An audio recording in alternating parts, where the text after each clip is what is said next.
क्या कभी परीक्षा से पहले बहुत डर लगता है? जब सब लोग आपसे बेहतर लगते हैं और जब हम हार जाते हैं तो लगता है हम अच्छे नहीं हैं। बड़े होने पर भी ये डर खत्म नहीं होता। जिम्मेदारियां बढ़ती हैं और दबाव भी। सबके सामने खुद को साबित करना। क्या आपने भी कभी ऐसा महसूस किया है? लेकिन हर सवाल का एक जवाब होता है। क्या आपने कभी सोचा है इन सब मुश्किलों का जवाब हमें शायद रामायण में मिल सकता है? आइए दोस्तों, देखते हैं क्या इस कहानी के जरिए हम इस मुश्किल से निकल पाएंगे। जनकपुरी का राजमहल आज कुछ अलग ही लग रहा था। हर तरफ रोशनी, हर तरफ उत्साह, क्योंकि आज था सीता स्वयंवर। सभी के बीचों बीच रखा था एक विशाल धनुष, भगवान शिव का धनुष, इतना भारी कि उसे हिलाना भी संभव नहीं था।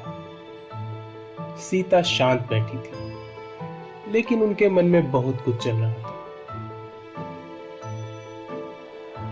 दूर दूर से आए हुए राजा एक एक करके सभा में प्रवेश कर रहे थे।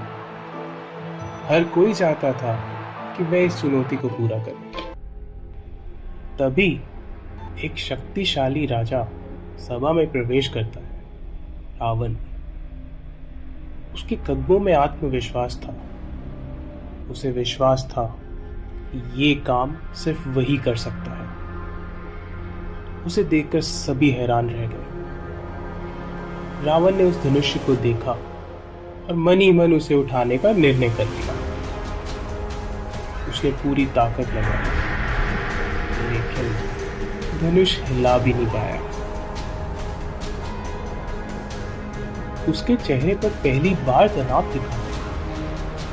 ये उतना भी आसान नहीं था जितना उसने सोचा था। उसने फिर से कोशिश की, इस बार और ज्यादा ताकत से, लेकिन धनुष अपनी जगह से हिल भी नहीं पाया। ये सब होने के बाद रावण बहुत क्रोधित हो गया और सभा से चला गया। पूरी सभा में सन्नाटा सा छा गया। सभी राजा एक एक करके आगे आने लगे और जोर से उसको उठाने की कोशिश करने लगे, लेकिन कोई भी इसको नहीं हिला पाया। ये सब देख राजा जनक बहुत परेशान हो गए और कहने लगे, क्या किसी में इतनी हिम्मत नहीं है कि इस धनुष को उठा पाए? और वहीं एक और बैठे थे राम, शांत, स्थिर, बिना किसी चिंता के। ऋषि विश्वामित्र ने धीरे से संकेत किया, अब समय आ गया था। राम धीरे से उठे। उनके चेहरे पर ना कोई डर, ना कोई घमंड। वे धीरे धीरे उस धनुष की ओर बढ़े।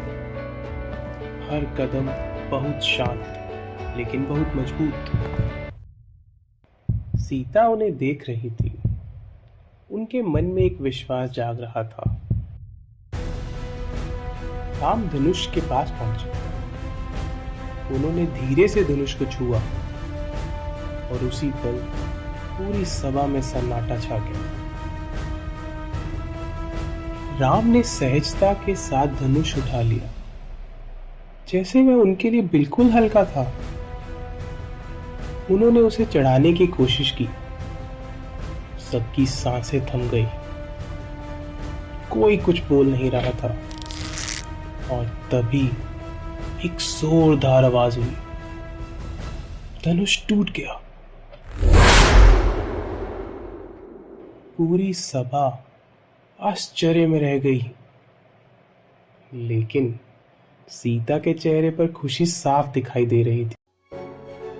वह धीरे धीरे राम की ओर बढ़ी और उनके गले में वरमाला डाल दिया। चारों ओर खुशियों का माहौल छा गया। फूल बरसने लगे। राम और सीता एक साथ खड़े, शांत लेकिन पूर्ण, मानो ये सब पहले से तय था। लेकिन कहानी अभी खत्म नहीं हुई थी। कहीं दूर एक तूफान आने वाला था।